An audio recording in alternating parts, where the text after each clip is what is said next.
Links Players community, you ready for this? Lee Strobel part 3. Okay, so we've gone through execution, we've gone through early accounts, Lee has, and now, third week, and this is incredibly important. You say, well, that's obvious. Well, it's not obvious to everybody. There's been a lot of conversation through the years. Was there actually an empty tomb? Did he really die? All these different things, Lee addresses those. Hope you enjoy that.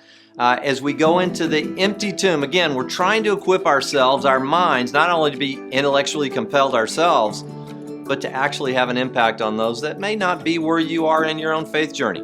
So hope you enjoy Lee this week. Friends, we got an execution. Jesus was dead.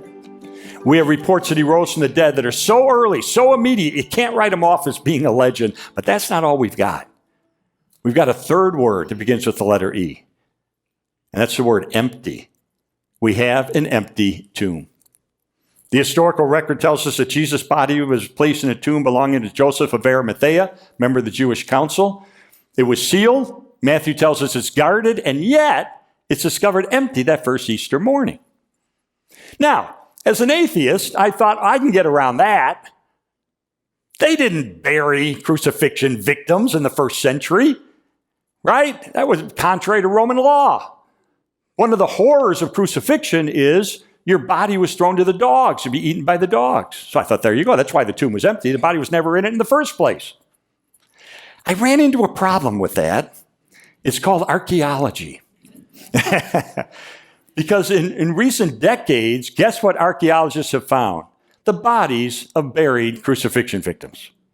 In fact, one of them actually had still the spike driven through his heel bone with a piece of the olive wood of the cross still attached. So at least 2 cases, in fact, one was just recent. They've discovered some crucifixion victims who have been buried. And I interviewed Dr. Craig Evans, one of the great New Testament scholars, who said that no, it's not contrary to Jewish or Roman law that execution victims would be buried. So that argument kind of went out the window. But how do I know the tomb was empty then? Well, I could give you a whole list of reasons, but I'll give you one because it's so powerful. And that is, even the enemies of Jesus admitted the tomb was empty. How do we know? Because when the disciples began proclaiming that Jesus had risen, what the enemies of Jesus said was, oh, baloney, the disciples stole the body. Now think about that. That's a cover story. They're implicitly admitting the tomb is empty. They're trying to explain how it got empty. The disciples stole the body. See what I'm saying? It's like if you're a teacher and a student comes up to you and says, the dog ate my homework.